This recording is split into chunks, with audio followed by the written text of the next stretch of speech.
What about you? Okay, Okay. keep going. I feel like I'm a soldier and things got to get done. It's been like that forever. Things got to get done, whether I like it or not. It sucks. It's good. It's fun. It's got to get done, and it's got to get done right. So the zone for me sometimes isn't like, oh my God, this is exciting. The zone is focus, doing it right. No distractions, just getting it done. So, how do I get in it? How do I get in that zone? I don't know how I get in, and I just know when things have to get done, no matter what I'm going through, depression or whatever. Let's just do it. It's like a soldier. Do it. You You do can't it. say but. Do it. You got to just do it, and you get it done. And you bring up an interesting point because you can't be depressed. And what happens is we shift our focus from our own personal, from our self-reflection and all that internal dialogue to the external and doing something that's bigger than ourselves. And you bring up an interesting, that's a key to being in flow is you want to be able to do that. And I'll go into some more of that in a minute. What about you? I guess it would feel like surfing, what I think surfing feels like, just like riding a wave. And I feel like I'm being carried during that. And I I do kind of have a way to get into it being just with my schedule being like my own.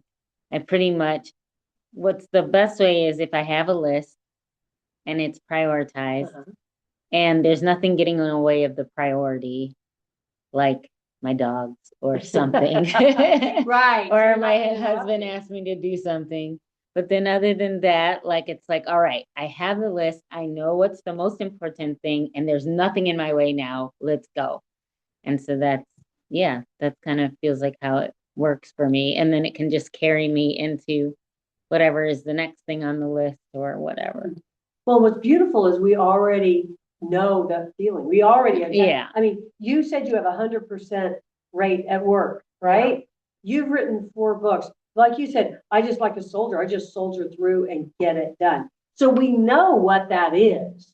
So you're curious about what's going on kind of under the covers inside our head, right? Okay. So this is what happens. We have, so when people, this is research that has been done on ultra high performing athletes and business leaders. So this Flow Research Collective, that's who they've been researching.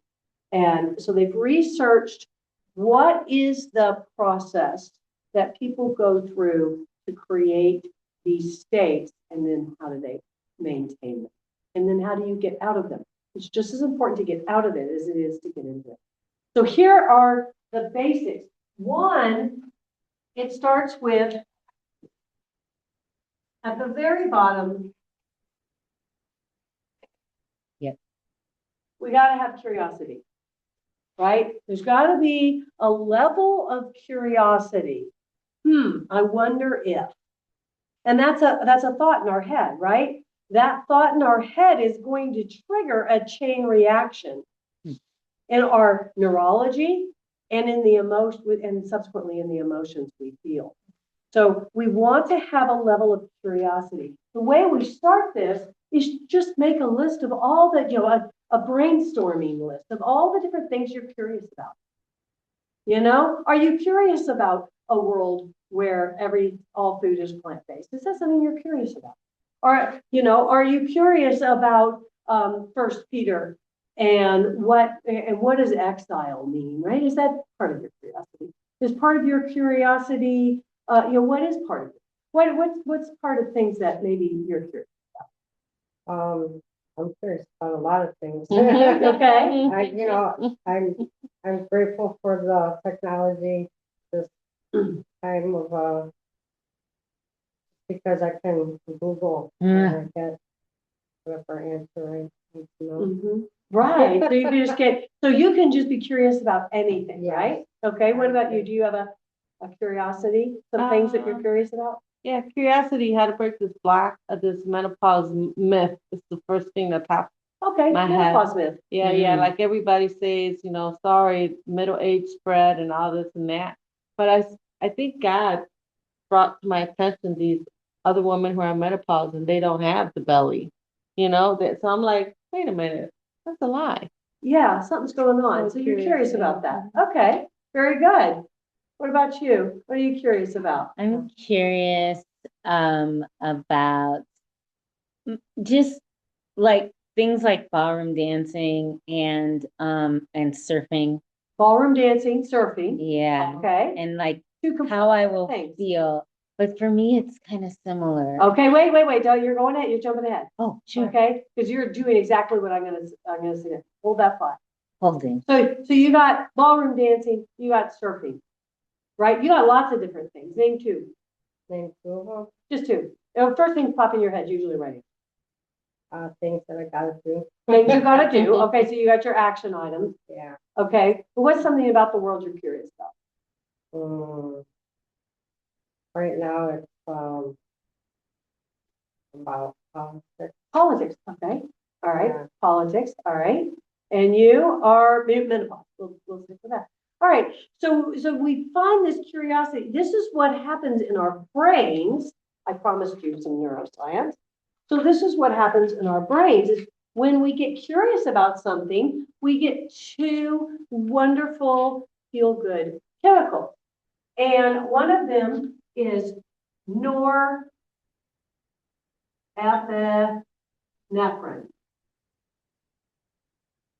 Now, norepinephrine, we've heard about adrenaline, right? Well, norepinephrine is just adrenaline for the brain.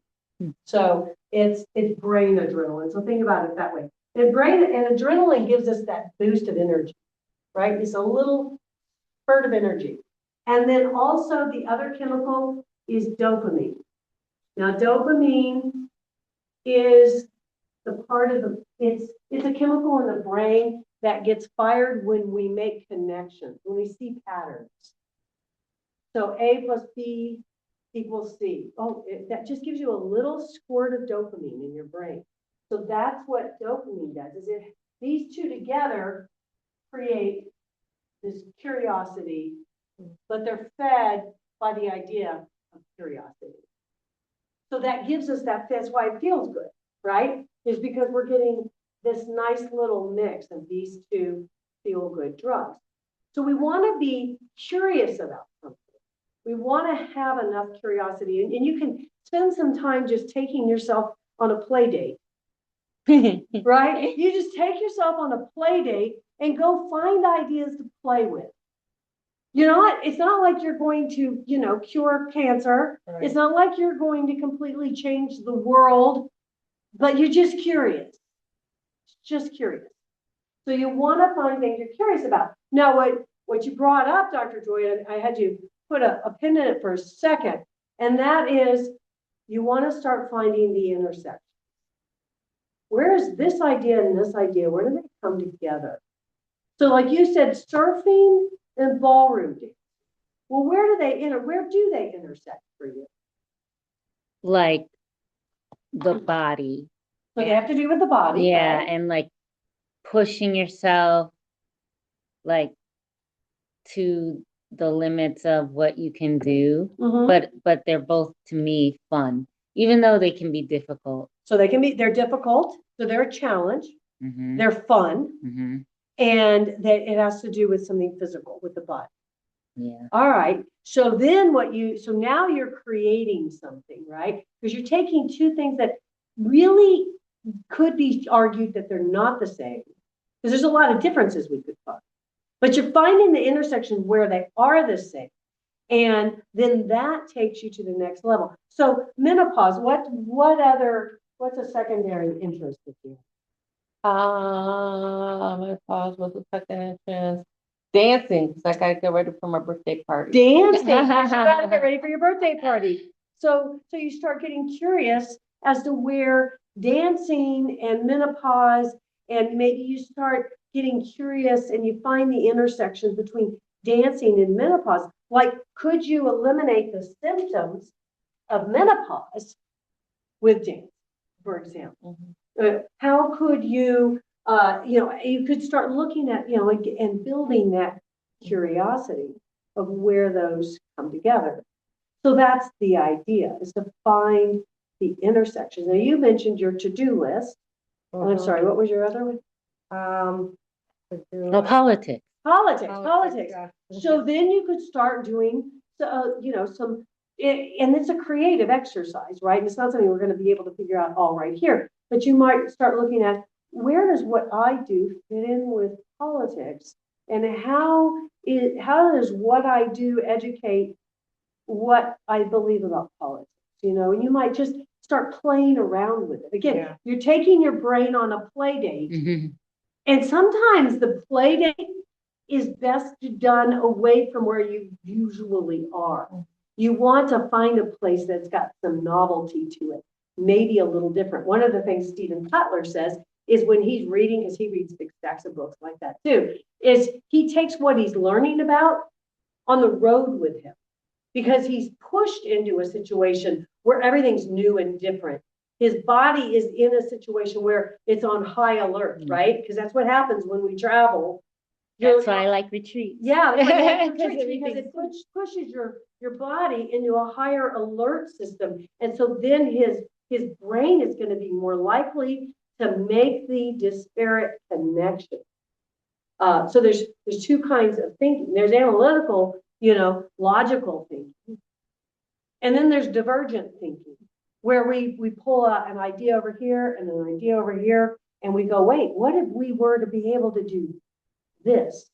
And that's when we come up with something that's completely innovative, is when we're able to practice divergent thinking, which we were talking about, what's the right way to meditate?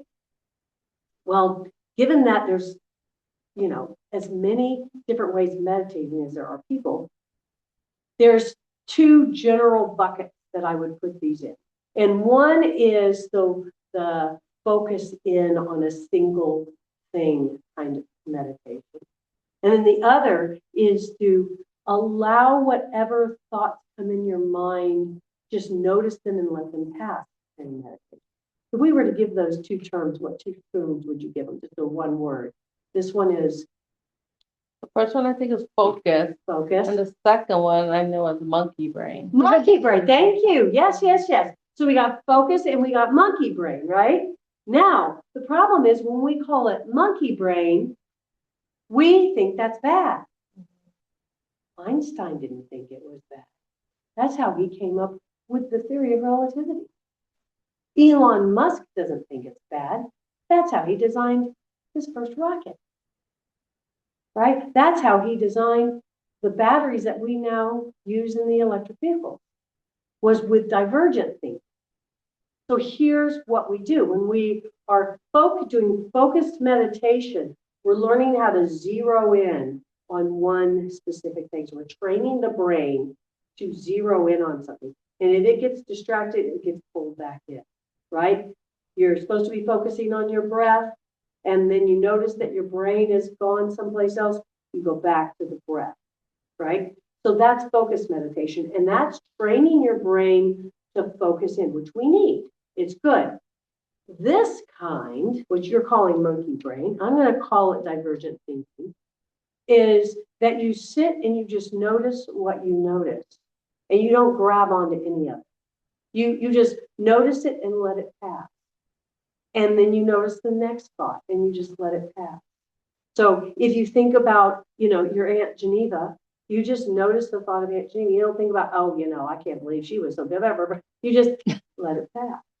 And then if you then, let's say the next thing you think about is, rocks and stones, and you just notice the thought about rocks and stones. Then you think about maybe somebody who's really irritating, and you just pray for them and you let them go.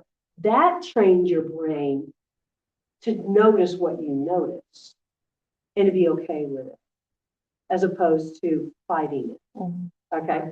So those are two different ways of meditating that train your brain. Do them both. Find what works best for you. I know when I was doing spiritual direction training, we were taking spiritual direction from this Buddhist master. He was a Jesuit priest who had been put on assignment in Tokyo as a professor. And while he was there, he became a Buddhist master, which is evidently a grandmaster, which is actually very hard to do. And so he was training us how to meditate. And you had to sit in a certain way. And you had to do your legs in a certain pretzel, which I cannot do. You had to put your hands in a certain way, and you had to back straight, you had to do your neck straight, you had to close your eyes, all these rules. And I was like, I can just sit on the porch and look at the trees and get to the same place you're getting with all your rules. I'm from the South. I call that good old fashioned porch sit.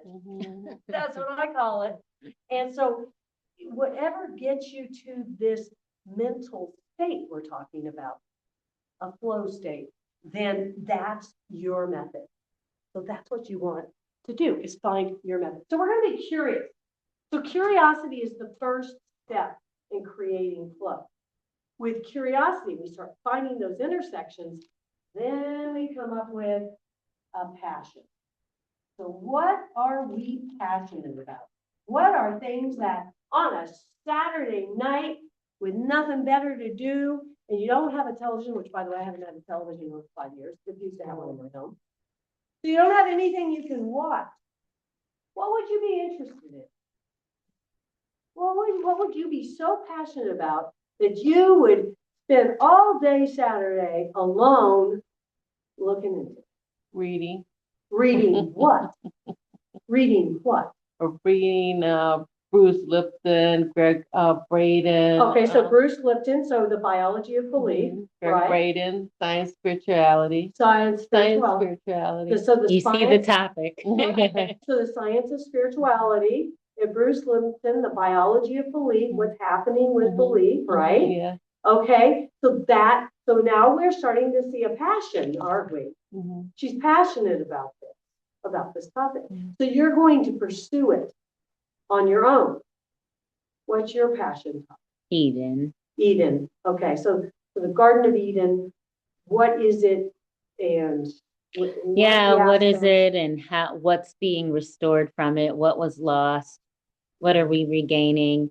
What does the upgrade of it look like? Because everything progresses, like back to Eden, but in a new way. Right. So that's your everything I'm passionate about. What's your passion? Usually, I clean my home. Okay. That helps you get into flow. So that's the physical activity that gets you into a flow state, is cleaning. Yeah. Me too, by the way. Other than that, it starts bothering me. There's a mess. Oh, interesting. So the chaos, you notice that if it gets chaotic, you can't focus in. So you use cleaning as a method to get you in. So you'll do that even if it was a time when, you had other things you could do, just you clean your house. Yeah. Yeah, I'm the same way. Right. All right. So you get it, right? There's these different things we can be passionate about. So here's what's interesting. With passion, now we have much more of this. So it's a much higher dose. So it's like it's a high dose. So now pumping through our brains is this high dose of norepinephrine and dopamine. So making us feel really good. We're starting to really see the connection, right? Now here's the issue. This is wonderful. When we think of the mad scientist who stays in their home until they figure out, the cure to cancer or whatever, we tend to see it as a solitary event, don't we? Well, here's the thing though, it's not a solitary event. If we're going to ramp up and really accomplish flow, now we need to take this curiosity that's now become passion, and we've got to tie it into a purpose. Now, a purpose is anything that is larger than ourselves. This is when we start seeing what it brings to humanity. What are we bringing to our community? Right, so this is about community. And when we are focused on community, now we have a whole nother neurotransmitter that gets secreted. And that is, you've heard of it, oxytocin. So when we get oxytocin, now we are having, this is the connection, the love neurochemical. So when we feel love and connection, we get oxytocin. Now we have a very powerful cocktail of neurotransmitters going through our brain that are driving us towards finding the impossible, or towards achieving the impossible and getting us into flow. Now, I'll tell you that there's more to it though, because once we have curiosity, passion, and purpose, now we got another thing that we got to layer on top of that.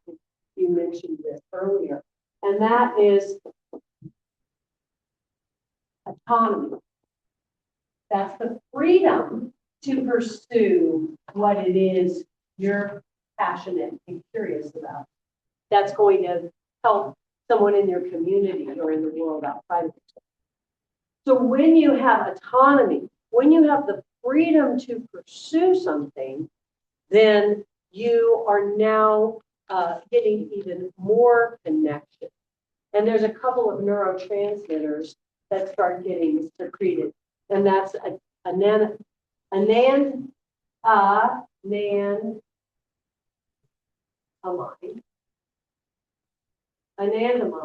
then there's two others that escaped me for the moment. But when you've got the freedom to pursue, you're starting to get a whole nother mix. And then above that is mastery. When we are in mastery, yes, when we are in the idea, have you heard of canine, which is constant and never-ending improvement? It's an Asian term. Comes out and it translates for us into constant and never-ending improvement.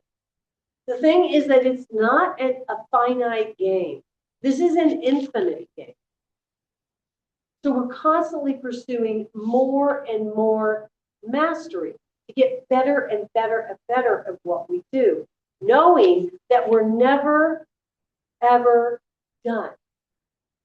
There's two kinds of games. There's a finite game, which is, most of the sports we're used to seeing, which there's a time limit, and there's a certain number of players, and there's rules to the game, and you have to do it this way. And at the end of the time, the game is over, and we have a winner and we have a loser. That's a finite game. We like watching them. They're fun. We like playing, right? And there's some people who like playing them even more than others. Then there's an infinite game. And the infinite game is one where there's no time limit. There's no number of players. There's no rules. And there's no winner or loser. And that's what flow is. Flow is when there's no time limit. There's no rules. There's an infinite number of players, however many you want. And it's never ending. It's constant and never ending improvement. So what happens when we have in this mastery area, and you want there to be a balance between challenge and skill. So you're constantly taking your skills and balancing them with a little bit of challenge. Taking what it is you're capable of doing and making it a little bit better. Now, when I teach this skill to executives and, high performance athletes, people like that, they're thinking, oh, well, today I got to get 50% better, right? It seems like I gotta really break it, right? And then you have the other end of the spectrum. You got people that are like, I don't know. I don't like change. That's scary. I don't know that I want to learn anything more. I'm kind of comfortable with where I'm at. What you want to do is challenge your skills every day just a little bit. 4%. That's the magic number. Just challenge yourself 4%. So if you're writing this book and your clear goal for the day is, I'm going to write 500 words on this one topic, right? I'm going to read 500 words on the chemical effects of menopause on them, right? Just 500. And then the next day, you're going to go, all right, now today I'm going to write 500 plus 4%. I don't do math. So, right? So you're just going to write 504 words, right? And then the next day, you're going to do 4% more. Now you're going to write 516 words. And so you're not going from, okay, today I'm going to write 500 words, and tomorrow I'm going to write 3,000. You're building slowly on it towards mastery. So you're constantly challenging your skills a little bit every day. And so that's where it's important that we have clear goals. So we'll talk about that. Does this make sense? Makes sense to y'all? Now here's what's interesting. We'd love to be able, I know there's people out there who would love to be able to say, what drug can I take to get Don't we know that, right? I mean, we now have that with the weight loss thing, right? Oh, just take this Ozempic pill, this GLP-1 or whatever the hell it is, and you'll be skinnier in 60 days, right? Easy. We can't manufacture this cocktail in a lab, but your brain, every day. You have the capability of what is uniquely the mix for you in your brain now. And most of us don't live up to our potential because we don't think, wait, what is it that God wants me to do? What am I curious about? Well, you think about it, your curiosity and your passion, who gave you that? God, tell me more about that. Well, seems like Psalm 37:4, where we delight ourselves in the Lord, and while we're delighting ourselves in God, He's putting desires in us to bring them to pass. So I think, and the other thing I think about that is that sometimes we do have quote unquote wrong desires, but I think the way to go through them is to address them. Okay. Not to pretend I'm not interested in this. Mm-hmm. I know I'm not supposed to be, so I'm not going to. I feel like when we do that, we make it worse. Mm-hmm. You just push it down, and then one day, just like somebody you're supposed to have a conversation with, and you don't, and you don't, and you don't, and you don't, until you scream at them to an inch of their life. And that's what I think happens with wrong desires. I think we have to face it and be like, I want this. Mm-hmm. And now, God, what do I need to do with this? If it's wrong, you need to help me. Yeah. But just pretending we don't, or should. Because, I'm sorry, just to wrap it up, I would say that wrong desire is showing something about you that needs addressing.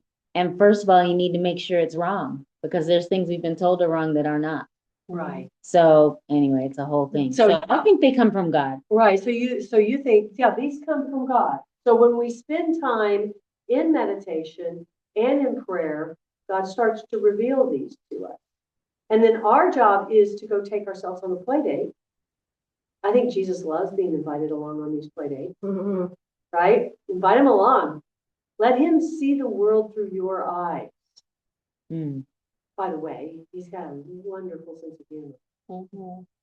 So look for the humor in it, because when we look for the humor in it, then we are finding the dopamine. We're finding the norepinephrine. We're finding the passion when we're able to find the humor in it that helps kickstart those. I have to make this connection. You using the word play date is making me so excited, because I just think it's a little unexplored, the idea when God says that if you do not come as a child, you will not enter the kingdom of God. I think this is how the kingdom of God is built Mhm. with each of us individually. Mhm. And if we aren't playful about it, curious, imagination, to a lot of people, those are children's words. And I think to God, they're working words. Mhm. They're like the only way anything gets done that's cool. You Right. know what I'm saying? So I love play date. Yeah, play date, right? Because we are to come as little children, and little children love to play. I'm glad you brought that, because now we're going to talk about brainwaves. Everybody got this? Yeah. All right. Did you want to take a picture? I can take it. No, anybody. Well, I did it's write it down. Oh, wait a minute. I can take a picture while I'm recording. Hold on. Yeah. Your fingers in the way. I can edit it out. Okay. All right.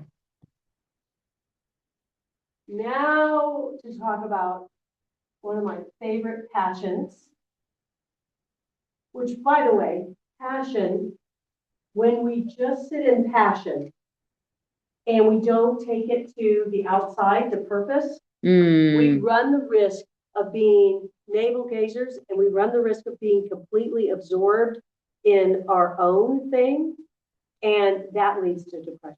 mhm, Because over time, you only have so much dopamine stored. If you burn through it, then that leads to depression. mhm, So when you take it to the outside and you get in that oxytocin, it helps balance it out. So there's different brainwave states.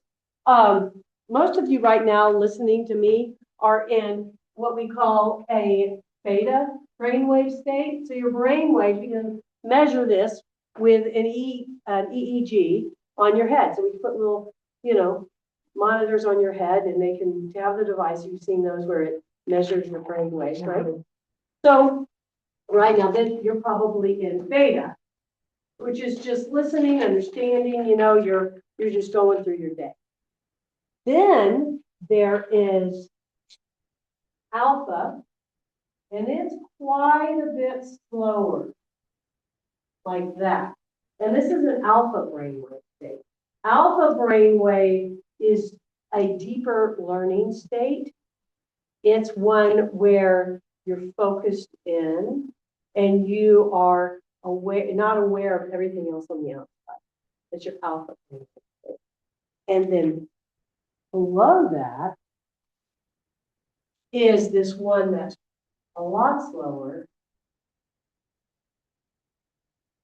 And this is theta. And theta is the brainwave state when you're in deep learning. Children are in theta brainwave state about 90% of the time, so about the age of 7 or 8. And that's why they can take a pile of mud and turn it into a tea service and serve tea in the mud, or they can build a castle in the trees or whatever, because they're in this theta brainwave state. They're in a play state. And so a lot of people think play. What's the purpose of play? Well, the purpose of play is to teach us the social structure. So Do you need more water? okay. So theta is what this spot right here is what your focus is, what you're trying to get to when you're in meditation. Trying to get your brain between alpha and theta. There's a time when everybody is in this state at least once a day. You know what it is? Well, actually twice a day. When it is? When they wake up? When they wake up, right? It's called the hypnagogic state. Also, when you're just about to drop into sleep, you're in this brainwave state. That's why it's so important that we protect the environment we sleep in. I've known people who want to have the TV on. Oh, I can't go to sleep without TV on. You are in a very vulnerable state for suggestion. So it's very important that you protect your state, and that's why we pray before we go to bed. That's why we read scripture before we go to bed. We're careful about what we've watched. If you're going to watch TV, which I don't recommend, you're careful about what you've watched before you go to bed, because it's dropping you into a state where you are learning very, very rapidly. And that's the meditative state. That's the state that you're in when you're aware of the cosmos, as they call it, right?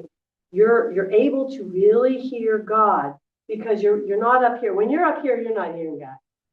You're like a big old radio station, and you're just sending signals out. You're not able to take anything in. When you're down here, you're able to receive and have that conversation back and forth. Anything that is of this world, those man-made, chatty things that we think we have to turn on, that's blocking our ability to get here.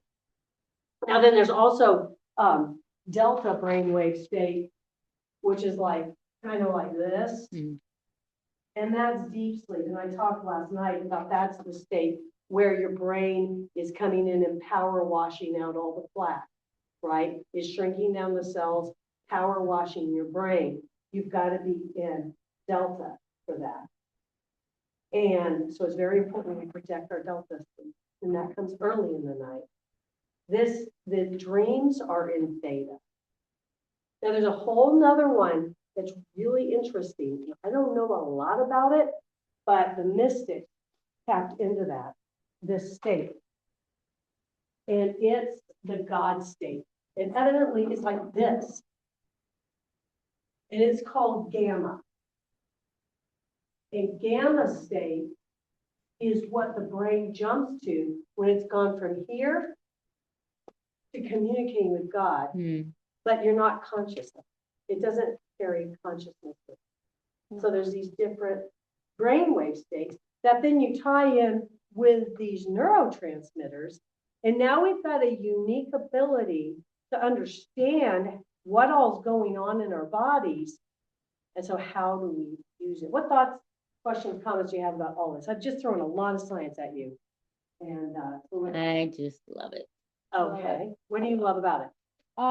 Theta. I go to bed with my voice saying stuff. Tell me what you mean. Theta. I know that's when you reprogram. So I go to bed with quote. I go to bed with something. Do you record yourself or you speak it? I record myself. So you recorded yourself and you're listening to it as you go to sleep. With some music in That's the background. Or they got some affirmation music. So it's just, So you're using that. Very good. And what results have you seen as a result? I think part of it is no depression. See? So what's the opposite? Let me challenge you. The opposite of no depression is Depression. no. What's another way of saying no depression that's on the positive side? Oh. Because there's depression and no depression. Now we're still focused on depression. Joy. Because you're thank you. Yeah. See, here's what I'm teaching you there. That your brain doesn't hear the no. Right. It doesn't hear the don't. Mm-hmm. It just hears depression, no depression. It's still focused on depression. Okay. So you got to find let's get you all the way out of that mindset. Woof, all the way over here. And you said the word joy, right? I can't do that. Joy. Joy, right? And what's happening in joy? We're resonating with the universe, right? We're in simpatico with God when we're in that joy. And the Apostle Paul calls us in his letters to the Corinthians and the Romans, be in that state at all times. So here's a story from, there's this book by Corrie ten Boom about the Holocaust. She was in the Holocaust because she and her sister had protected Jews in their attic, and they got caught by the Nazis. So they got put in a concentration camp. You heard this story? Yeah. Heard about her? Yeah. So here's what happened. Her sister was getting sick and ultimately died from the illness that she contracted in the camp. Well, the guards were moving people around, and her sister, who's sick, kept telling Corey, we've got to pray without ceasing and be thankful in all things. That's what Paul tells us, right? That's what Jesus wants us to do. So they have moved them into this barrack that's full of fleas. You've heard this again. It's full of fleas. And Corey says to her sister, we've got to be thankful even for the fleas. She says, yes, we've got to be, thank God for the fleas. Well, it turns out that the guards don't want to be around the fleas. So they're able to run a Bible study in this barrack without the guards coming in and finding out about it because there's fleas. So actually, there was a reason to be thankful for the fleas. So we have a tendency to see the fleas in our life and go, well, I could be thankful if it wasn't for that. But when we are thankful for that, that pushes us onto this joy channel. Yeah. And then we're open for working with God.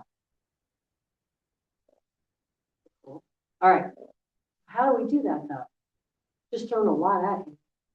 How do we do that? So what are the things that get us? You've mentioned one very good one, and that be very careful about what you allow into your mind, particularly during that very vulnerable time, so that you protect that. And you have these spiritual retreats and things to remind us that we need to be prayerful and mindful and release our anger, the depression, and things like that. So the joy. Now, first thing, I'm going to leave the board alone for a minute. So the first thing you want to do is, in order to create this kind of flow, is you want to have what they call a BHAG. Have you heard of a BHAG? I have, but Yeah. I forgot what it is. A BHAG is a big, hairy, audacious goal. Yeah. So once you've gone through the exercise of finding what you're curious about, taking yourself on a play date, starting to find the intersections, coming up with a passion, coming up with a way that you can make your passion serve the world, whether that be your family, your community, the world at large, you come up with your purpose. And then you allow yourself, you guard your time with your life, because you got to have the freedom to follow this.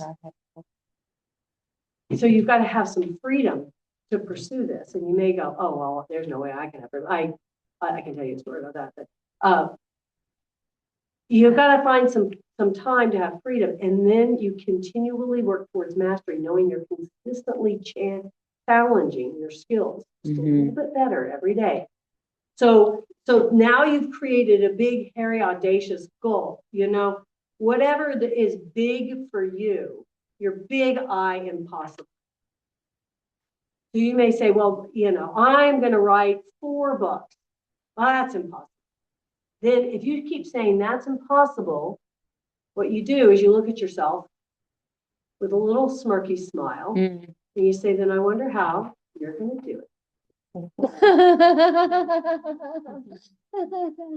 Be a smart ass with the yourself. impossible is possible. If you believe the impossible is impossible, then I challenge you this February to turn on a television or go find it at a sports bar and watch the X Games. I'm sorry, they are doing things that should not be possible. Yeah. And they're doing it. Yeah. So you can do your impossible. So come up with your big I impossible, and then come up with your little I impossible. Now, here's the thing. A lot of times, if we come up with our little I impossibles, then they'll add up to our big I impossible. I mean, Elon Musk has this big I impossible of establishing a colony on Mars and making Mars as green and lush as Earth. I mean, that's a big I impossible. I'm sorry, that is impossible. So I wonder how he's going to do it, right? Underneath that big I impossible is a whole lot of little impossible. It's impossible to make a battery that costs less than 600 kilowatts, $600 per kilowatt. Impossible. Except now he's done it. And now he's got it down to like $60 a kilowatt. Wow. So now it's possible. So you start looking at the little I impossibles and they grow into and combine to make that big I impossible. So if you can't find a big I impossible right away, don't worry about it. Come up with a little I impossible. Something that seems impossible for you. Maybe it's learning how to ballroom dance. Maybe it's being ready to dance the cha-cha by the time of your birthday. Is that impossible? What dance do you want to learn? I just want to go back into moving. I haven't danced in forever. You haven't danced, so what's your favorite dance? Salsa. Again. Salsa. I Yeah, love salsa. yeah. Yeah, I took salsa lessons. The only problem was I'm a morning person. I'm not a night person. I couldn't stay up till after 9 p.m. So I couldn't go to salsa dance Yeah. because they all started. So, okay, so you want to learn, so you want to go back and your salsa dancing. So, okay, so here it seems like an impossible goal, right? That you're going to be salsa dancing by your birthday. When's your birthday? 27th. 2 weeks, a week and a half. A week and a half away. Okay, well, yeah, you really are making this easy, aren't you? Impossible, right? Impossible goal. So now you take that little I, impossible, and now what we're going to do is you break it into clear goals. A clear goal is what I'm going to do today to move me towards the big, that small I impossible. Now, the big I impossible might be you're going to go on some big dance show and, right? That could be the big I. Little I impossible, I'm going to learn this in 2 weeks. And then you establish daily clear goals that get you there. Which I think a good one is add it to your mantras. Right, to your mantras, right? And then you got to. That's so doable. You got to find somebody to get on the dance floor with and start moving your body, right? So you got to find some way to do that. There we go. Come on. See how this Second works? step. Yeah, there's the second step. I mean, the universe is saying, God will provide. I'm hurt down. There we go. God will provide, right? We used to dance back in the day and pull each other's hair, so just upgraded that. Oh, there you go. Hilarious. This was like 30 something years Yeah. ago. Oh, how fun. You know, this is like, first of all, this whole thing has been describing my entire year. Like, I come up with a word of the year every year. Mhm. And this year, my word was autonomy. Oh, Because I was like, I have all this stuff. I just can't do. I really need the freedom to do it. mhm. And then that happened in April. So then I've just been chugging away on my curiosities, my passions, got the autonomy. I'm working on mastery, right? Mhm. And then I was watching Dancing with the Stars, and that would be like my big hairy goal. And then all of a sudden it was like, I felt like I was like, why did you stop taking ballroom dancing classes? And I realized it's because that's not the way I want to learn it. Mm. I want to learn it how they're learning it right now, like a job, because I know I can do it, but I can't do it this way with once a week. And it's not enough. And I'm not good enough to practice by So myself. Immersion. You need immersion. Which is what I saw. And then I came up with the real BHAG. It's not Dancing with the Stars. I want to take a month off of work and dance. That's what it was. And I got so excited. And I think the next person I talked to, I don't think I used the term BHAG because I couldn't remember it. But I have heard it before. Of course. And I know how important it is to have those. Mhm. It's really important. And I was like, I have a goal again. And she's just like trying to figure out, why is this so exciting? And you just explained it because it's different in my life when I have those. Mhm. You know what I mean? Like, I need Which those. neurotransmitters are starting to secrete, right? Even as you're talking, do you see the change in her physiology as she talks about it? Well, and particularly as I told you, I got approved for it last week. Oh, you To get did? a month off of work. Oh. So, of course, the next goal is I'm going to have to afford not being paid for a month, but who cares? Yeah. I got approved. They're going to figure it out. I'll figure it Yeah. out. You know, I work to myself and I'll say, how you going to do it then? Yeah, then it's impossible. Then how am I gonna do it with God's help? With God's God's help. help. That's what. So that's what you want. I mean, you want to have something that You want the little I impossibles that add up to this big I impossible, because that drives you. We need to have the challenge to spur us on, because we're not going to create that neurotransmitter cocktail if we're neutral about it. It's got to be something we're passionate about. Now what we've got to do, and this goes to our third column there, our third topic, and that is, okay, Nancy, give me some stuff I can do, right? Great theory, Nancy. I love hearing all that theory and everything else. Good for you. Glad you passed your biology class. Now what? Well, this is the recipe, if we will, all right?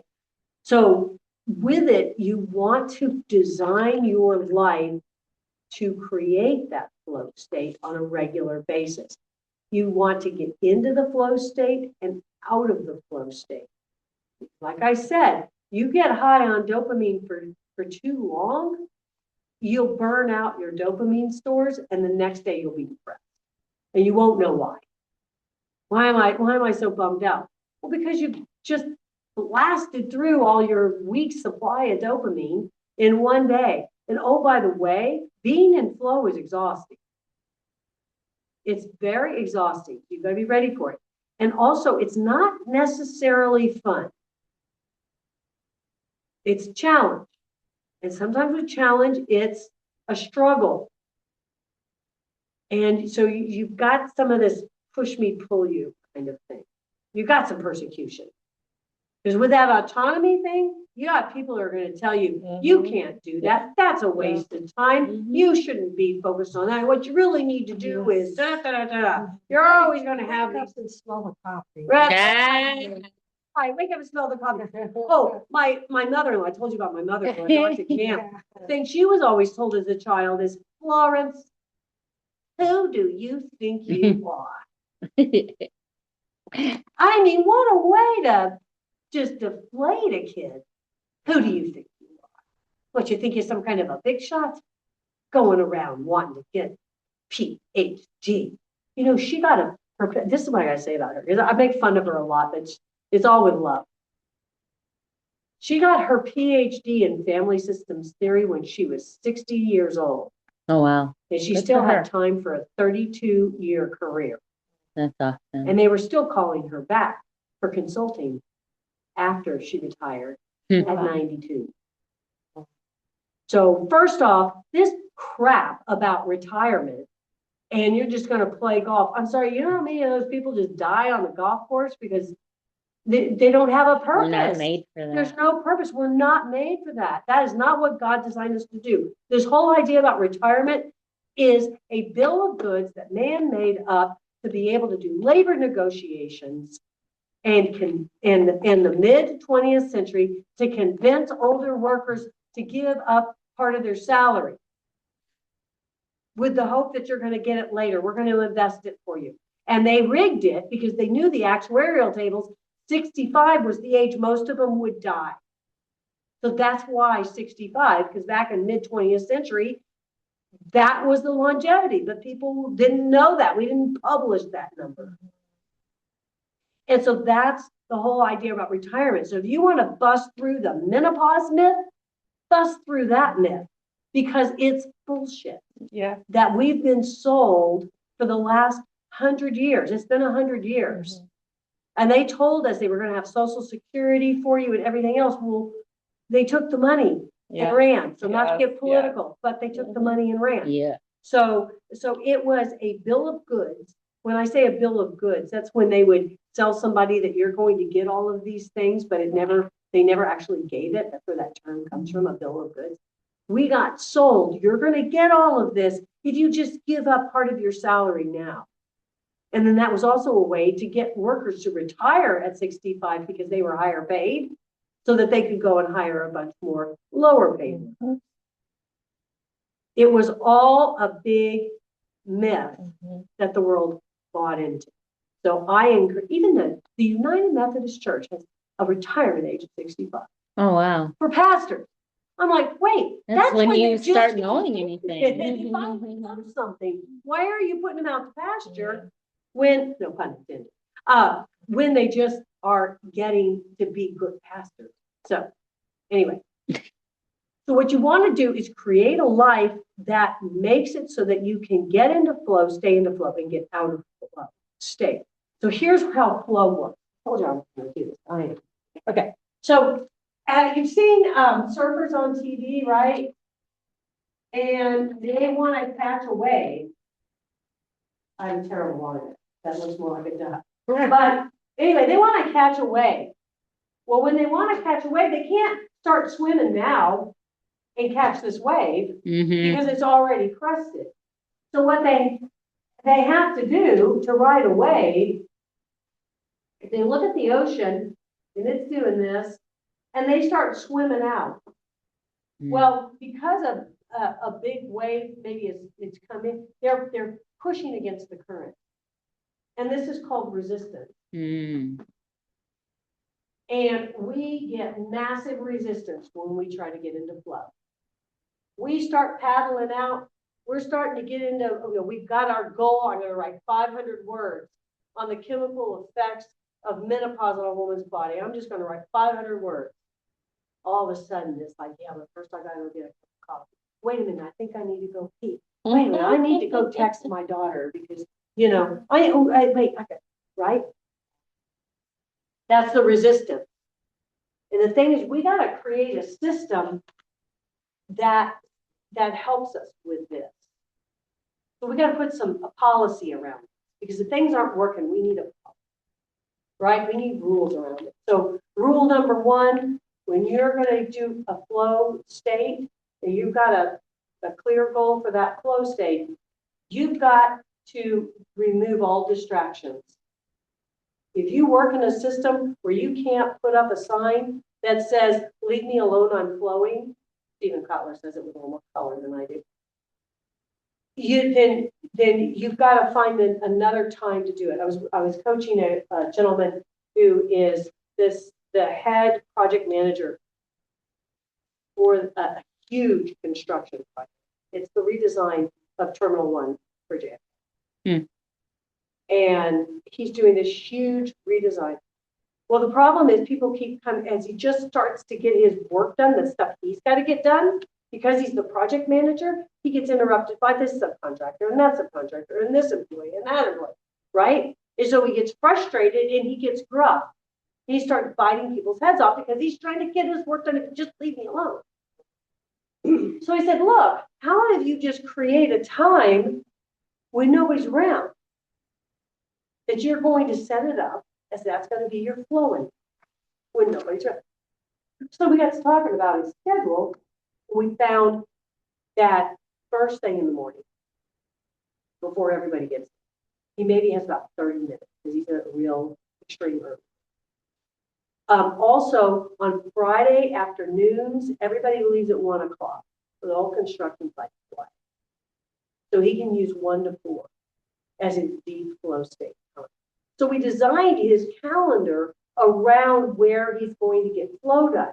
Because if he gets some really big goals, clear goals done first thing in the morning, he's going to already feel like a winner. So people come to him and ask for help, and he's already a winner. So he has ramped up his attitude. He's happy to help. And so people don't call HR, which then leads HR to call me because I'm going to coach him, right? So that was part of managing his mental state. He had these chunks of time where he could flow and not be interrupted. Because you've got to get past the resistance. You've got to anchor your butt in the chair and get it done. Because then what happens, sorry, what? Oh, no, it's just Repeating. Yeah. So then once you get past the resistance, you just go back to our surfing term. Let me just do this. So you swum out. Yeah, you're past the resistance. You're behind. You're past it, right? You're further out in the ocean. That's where the waves start their momentum, and now you're able to catch the wave. And that's when you're in flow. You're catching that wave and you're riding that wave. And then that gives you that huge spurt of dopamine and norepinephrine. So that's what you're working for. And that oxytocin is when, if you're in purpose, and it's going to be something that, bigger than just you, then that's going to give you the oxytocin as well. And then you have, before I move on to, and then let me just stop there for a second. And that is, when you're in flow, you get what you focus on. Mm-hmm. So we talk about meditation. We talk about Buddhist meditation. The Buddhists are focusing on nirvana, being completely separated from the universe, right? Disappearing. That's what they get when they're in flow. The Christian meditation is focusing on God's love and being immersed in God's love. So when they reach that state, that flow state, that's what they get. If you're focused on your 500 words, that's what you're going to get, because that's what you're focused on. A surfer is focused on being one with the wave, and they get that sense of being one with the wave. Because here's an interesting thing for our brain science nerds. In different brainwave states, there are different parts of our brain that get fired up and other parts that get taken offline. Mm-hmm. And so in a flow state, the part of our brain that knows where we end and somebody else starts, that's our boundary marker. We got this part of our brain that knows, it knows that, think about it for a second. You're sitting in a chair. Feel yourself sitting in a chair. You're firing up that part of your brain that knows where you end and the chair begins. Because if you didn't have it, you would be loopy. You wouldn't be able to sit down. In a flow state, that part of the brain gets taken offline. So that's why people get this feeling of being one with their computer, or one with the wave, or one with God when they're in that flow state. Because that part of the brain that knows the difference between you and me is taken offline. Now, that's a very important part of the brain. We want to get it fired back up again. Okay? Otherwise, we couldn't walk through a grocery store without bumping into people. So it's a very important part of our brain. But for flow, we want it. My God. I'm sorry, it's super fascinating. And here's another thing that's a caveat on flow. And that is that when you're in flow, your decision-making capabilities are taken offline. Mm. You're going to think everything looks like a great idea. Mm-hmm. Everything's fabulous. Do not go clothes shopping. Do not go clothes shopping if you are in a flow state, because you're going to think everything looks fabulous. Oh my God, I look so great in orange. And then you're going to get it home, and afterwards you're going to look at it and go, right? So with that, you don't want to critique your 500 words in the flow state. You're going to write it, you're going to come up with everything, but you're not going to edit, because editing is a different brainwave state. So you got to have a creative state and you got to have a critique state. They're two different things. And then when you've been in the flow state for a certain amount of time, you've got to stop.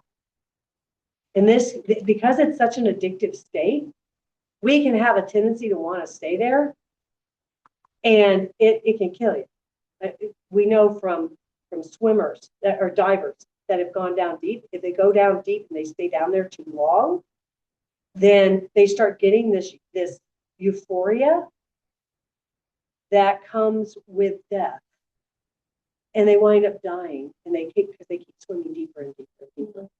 So you don't want to do that. It can make you schizophrenic. People say, "Oh, I'm in flow all the time." Well, how is schizophrenia doing for you? Because that's what that is. You don't want to be in flow all the time.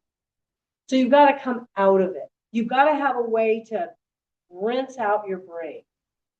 And it needs to be something active. So you got to get up and walk around. You got to go for a walk outside. Anything you can do out in nature, the better. Go for a bike ride. Go have a nice hard workout. Go have coffee with friends. Anything you can to get out of that state. So one of the things Ernest Hemingway would do is he would end his we didn't call it flow at the time, but he was just an amazingly creative guy, right? Writer, Ernest Hemingway. What he would do is he would stop mid-sentence. Mm. He'd stop mid-sentence because he wanted to be able to spur his curiosity for the next day. Because what's our foundation? Yeah. Curiosity. So you've got to have something to be curious about. So all night he's being curious about, I wonder where I'm going to go with that next. Right? So he's building in curiosity for his next flow session. Can I say something weird? Yeah, One please. of my meditations, and I learned how to meditate Eastern. You know, you focus here and you silence the mind. That's where I learned monkey brain and all that fun stuff. But I forgot what happened. I came out of it. I did my stuff, and I was in the bathroom, and I didn't know if I was peeing in my dream or if I was peeing. Oh, wow. I really didn't know. I was like confused what was reality and what wasn't. And it's because when I wake up out of my meditations, I wiggle the toes, I wiggle the fingers, wiggle my nose. And I guess that time I got out of my state and continued with life.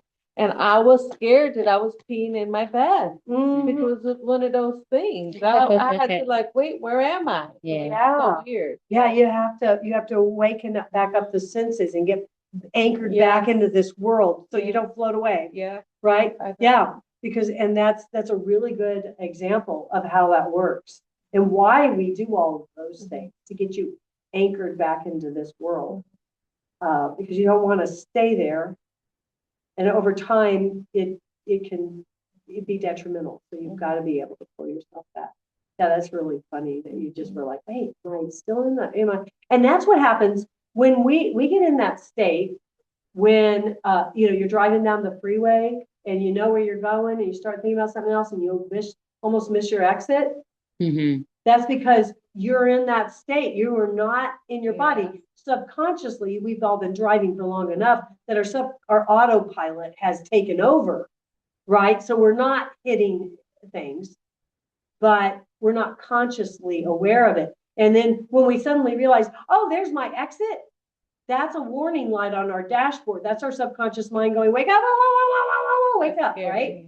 And so it's important that we listen for that warning signal and that we watch for it so that we are able to pull ourselves back safely into awareness of this world. Makes sense? So all of this takes it to where we can use flow for our benefit and for the benefit of the world, which is the ultimate purpose for our families, for our community, for the world of God. And when we're focused on God, that's what we get. What questions do we have? When I started freaking out when you were talking about the things that come offline, this is actually part of what I'm helping Christian with in terms of in terms of one arm. And I thought it was so interesting because they were talking like we're superhuman. Because could you live like this? Like I couldn't, but they're managing. They're, with the aid of wheelchairs and the aid of everything. And they're like, we're superhuman. And that just shifted something in my mind. So I was like, yeah, and they're born for such a time as this. Yeah. Yes. And there's a giftedness there. So it's a matter of finding that giftedness. So all right. Well, ladies. Wonderful. Woo! All right. See, this is how you do it. This is how you do something.